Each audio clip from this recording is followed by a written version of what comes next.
I am showing 3 of the most technologically advanced drones that I have in my current fleet.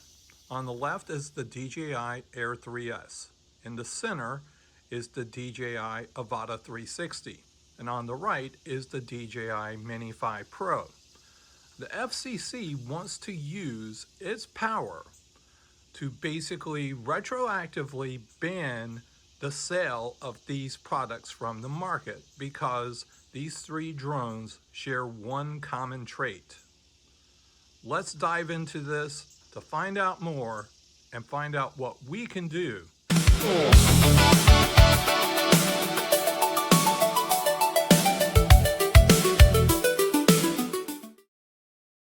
Hey there, this is Mike with the Drone Passport channel. Thank you very much for joining me for this video presentation. As always, I appreciate you taking time to do so.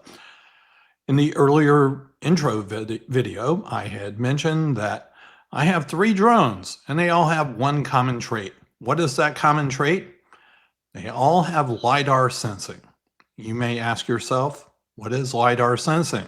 It is advanced obstacle avoidance to help you navigate through trees and bushes and anything else that may appear. Now, the FCC, in their infinite wisdom, is saying that LiDAR on drones is considered a military part. And therefore, if you have a drone with LiDAR sensing, you have a military drone. What? I use my drone strictly for photography and videography. I am not fighting battles or wars. The only war that I have going on is when I take off and my dog wants to attack the drone as it's going through its takeoff sequence. He doesn't attack it when it lands, but that's another story for another time. I will go into a presentation here that I've prepared that kind of outlines what's going on and how we got to this particular point. One point of clarification I want to make right out of the gate. I am not fear-mongering. I am not trying to say anything that is out of turn. I want to make sure that I offer a true discussion that is geared more toward drone enthusiasts than anything. We do have things that we can do, although it may be considered, well, it's already been decided, what do I need to do? I don't believe that. I feel like you need to fight until the bitter end. And we do have mechanisms to be able to do that through our government. And so let's just dive right into the presentation and take it from there. So first is the FCC wants to ban your drone retroactively. They want to use their newly founded powers to go back and eliminate drones that have been previously approved and prevent them from coming into the market. Now, we're going to talk about what that proposal says and what it actually means if you own one of these drones and also other drones that may have LiDAR protection. Now, I personally own 3 of these, as you saw. So in 2024, the covered list came into being as a part of this bill that was signed into law by President Biden. And the covered list part was added to the tail end of a bill. And of course, that's how it got there. FCC and Autel got added to the covered list by default. And it stated that a government agency would be able to review their findings and an audit would occur. Well, guess what? That audit never occurred. And it stated that it would be a government agency of choice. No government agency did that. Now, there was a loophole, and the loophole was that any drones that were previously approved could still be imported and sold. That's why we are able to get the drones that we have currently. And as I mentioned in one of my videos recently, I saw a Mini 5 Pro at a Best Buy in my part of the world. My Best Buy normally does not sell these type of drones of that nature. That was kind of shocking to see. They usually have the lower end drones, but they had the Mini 5 Pro behind glass. And now we're here at the proposal. And what the proposal is, the FCC wants to close the loophole and block the import and sale of these drones that have been previously approved that they are referring to as military grade. So, what makes a drone a target? Well, let's start with aerosol and spraying. These are ones that are used by farmers to spread seed or spread water or pesticide. The drone weighs over 55 pounds. These are heavy transport drones. Drones with thermal cameras. These are used by search and rescue and inspectors. These are certainly valuable drones that law enforcement uses frequently, and docking stations. Now, I left out LiDAR sensing because I did explain that earlier, but it's used for obstacle avoidance, and it is a safety feature. And the 3 drones I have all have LiDAR sensing. So let's talk about the good news and what could potentially change. The good news is Mr. FCC is not going to come knocking on my door and saying, Mike, you have 3 of these drones, give them to me. Nor are they going to hit a kill switch and basically knock these 3 drones out of the sky. You'll be able to continue moving forward and everything will work as designed. This particular instance, the grandfathering instance that the FCC wants to eliminate, is talking about the actual sale, continuation of sale of these drones. It's very similar to the Sky Rover situation that they are attempting to do, but it's separate, completely separate. And one final thing to make clear, this is not final. Every one of these instances has a 30-day comment period, and I'll touch on that in just a moment. Now, what could potentially be impacted here? Well, this is the part that is a little scary, and that is replacement parts get hard. It's already hard now, but mostly you can get most of the replacement parts you can. New US sales could absolutely come to a halt.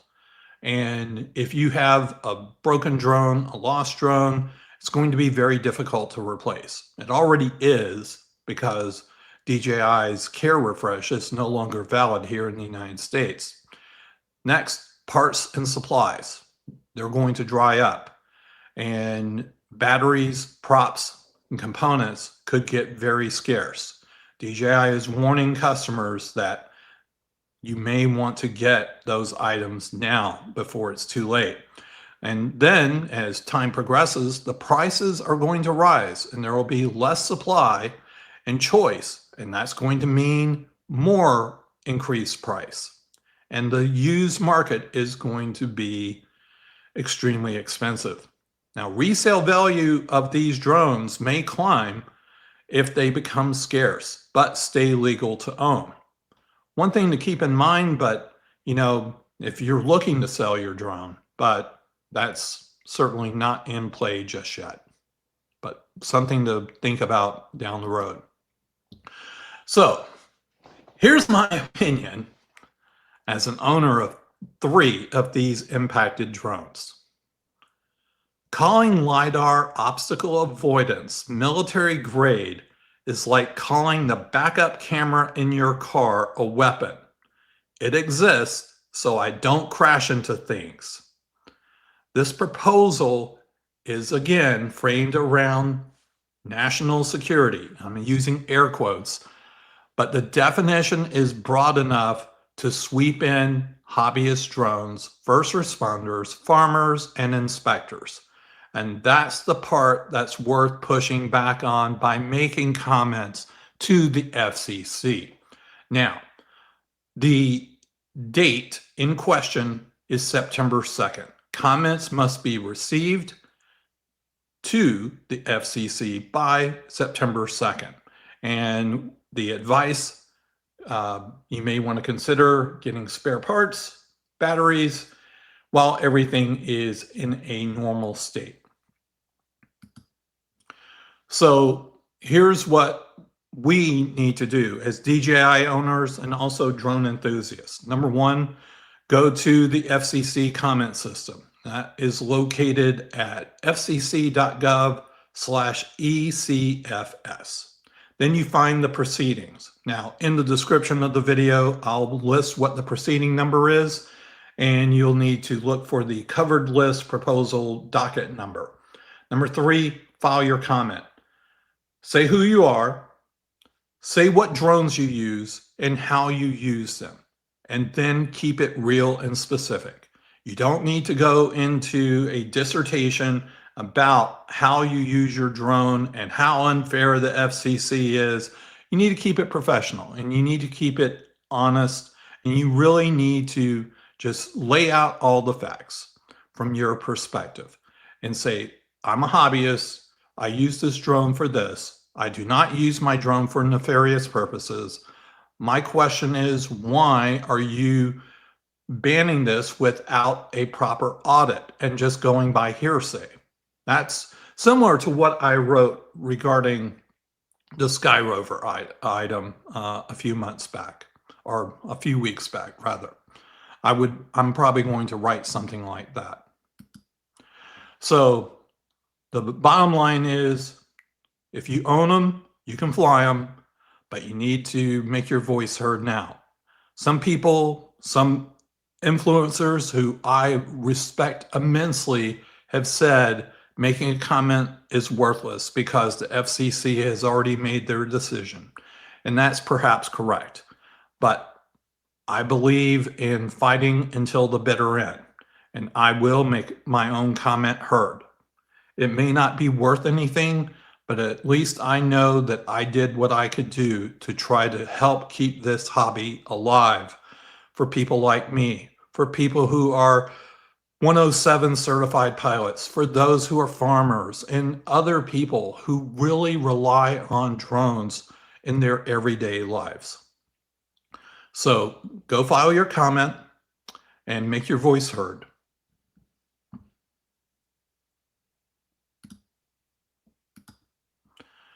All right. So I hope that was helpful. Again, I'm not trying to be a fearmonger, but we do have some real obstacles ahead of us, not only on the Sky Rover front, but also on the DJI front. And we really need to get the drone community rallied together to try to combat, and that's probably the wrong word to use, so let me use a different word, to basically make our voices heard, to make, to just tell the FCC why you are negatively impacting our hobby and why do you want to do this? I mean, we pose no threat to anyone, and you haven't proven your results in any shape, form, or fashion. Prove it. Prove it. Show us what you have on paper. Show us your results. Don't just make up some arbitrary thing because someone has lined someone's pocket with cash from a lobbyist that wants to ensure that DJI is removed from the market. Oops, did I say that out loud? Maybe we should ask Representative Elise Stefanik. All right, well, I'm going to close things out on that before I go on to another one of my long-winded rants, rather. So if you are a subscriber to the channel, let me just say, I really appreciate you being a part of the channel, and I really appreciate your loyalty. I know, as I've mentioned, the channel has grown quite a bit, and I really appreciate all of you who have taken interest in this and being a part of it. So thank you. I would not be here without you, and I am sincerely grateful. If you are not already a subscriber, I sincerely invite you to join and be a part here and get involved in our conversation. We have had some lively discussions regarding some of the videos I've posted. We try to keep them respectful.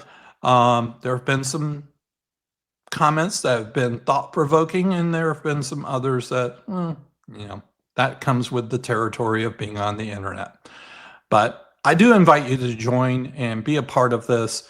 And if you really have an interest in drones, I think, certainly channels like mine certainly will give you an avenue to do that. And I try to keep up with everything that's going on. I know other content creators do as well.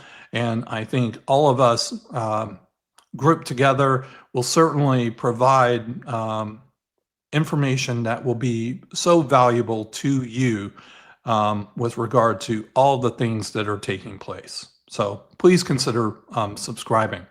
And of course, if you could give this video a thumbs up, that would really be appreciated as well. All right. Well, this is Mike from the Drone Passport channel. Thank you all for watching. I sincerely appreciate it. And bye for now.